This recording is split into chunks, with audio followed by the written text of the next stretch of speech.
कल सुबह में मुर्गा बांग नहीं देगा 4 बजे तो कांग्रेसी बोलेगा अरे मुर्गा ने ओवैसी का भाषण सुन लिया। इस देश में हमारे वतन अजीज के लिए हमने आजादी के लिए अपना सब कुछ कुर्बान किया, मगर आज हम आजादी के 75 साल मना रहे।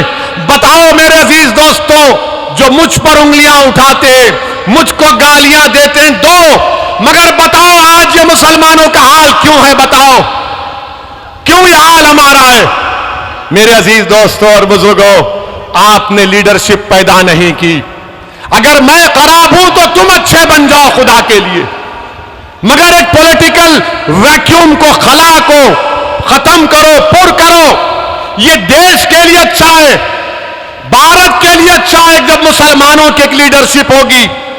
जब लीडरशिप होगी तो वो लोगों को समझाएगी कि ये रास्ता नहीं, ये रास्ते पर चलो।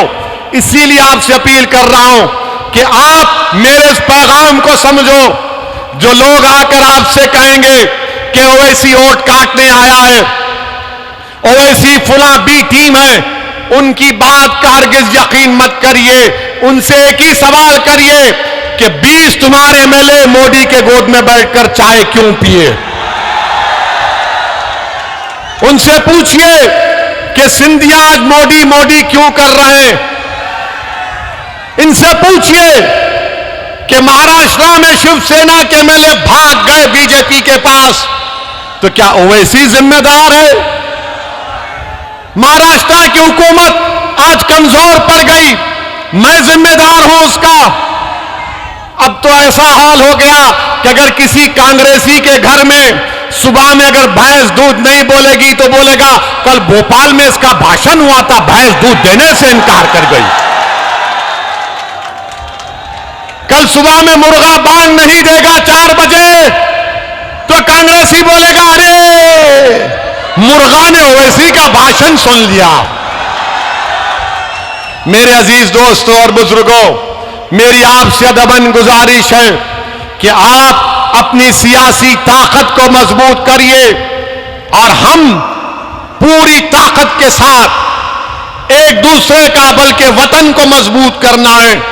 मेरे अजीज दोस्तों, नौजवानों, अपने हिम्मत और हौसले को बुलंद रखो, मजलिस को मजबूत करो, वोट डालो, नुमाइंदों को कामयाब करो। एक सियासी सफर का आगाज मैं अल्लाह की जात पर हम सब लोग तवक्कल करके आपके भरोसे पर मध्य प्रदेश में अपने सियासी सफर का आगाज कर रहे हैं।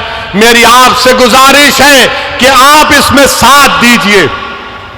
नौजवानों, जिनकी उम्र 20-22 साल है, तुम जब से पैदा हुए तुम भाजपा की सरकार देख रहे हो। मैं तुमसे वादा कर रहा हूं कि तुम मजलिस का साथ दो। तुम देखोगे कि आने वाले सालों में भाजपा मध्य प्रदेश में सत्ता में नहीं रहेगी इंशाअल्लाह ताला। क्या आप ये काम करेंगे? क्या आप मजलिस का साथ देंगे? सिर्फ अल्लाह से डरो, ना कमलनाथ से, ना मामा से। आजकल मामा बुलडोजर हो गए। आजकल भूल गए वो ईद के दिन जो टोपी पहन के आते थे, क्योंकि मामा को डर लग गया कि ये होम मिनिस्टर मेरी कुर्सी पे नजर लगा के बैठा है। तो खैर लड़िए, हमको इतराज नहीं है, मगर हमको अपनी पार्टी को मजबूत करना है। आप मजलिस को कामयाब करिए, करेंगे ना इंशाअल्लाह।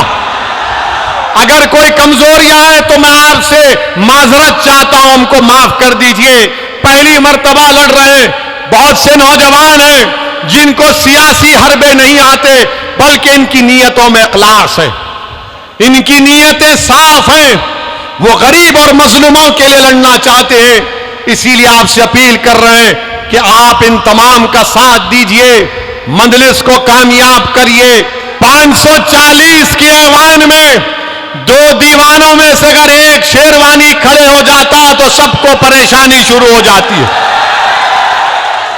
ये मिजाज पैदा करना है और हम इंशाअल्लाह ताला अल्लाह जरूर असदुद्दीन ओवैसी से ज्यादा काबिल, नेक, तकवा, परहेजगार लोगों को आपकी क़यादत करने का मौका देगा। मगर आपको बनना है मेरे भाई, कोई आसमान से नेता नहीं आने वाला है, कोई जमीन से निकलकर नहीं आने वाला है। आपको नेता बनना है, नौजवानों तुमको लीडर बनना है, ताकि आने वाले 10-15 साल में असदुद्दीन ओवैसी जब बूढ़ा हो जाएगा, अगर जिंदा रहेगा, तो मैं देखूंगा कि तुम उस नौजवान का नाम लेकर कह रहे हो कि ये हमारी ताकत है, ये हमारी भारत के लोकतंत्र में उम्मीद है।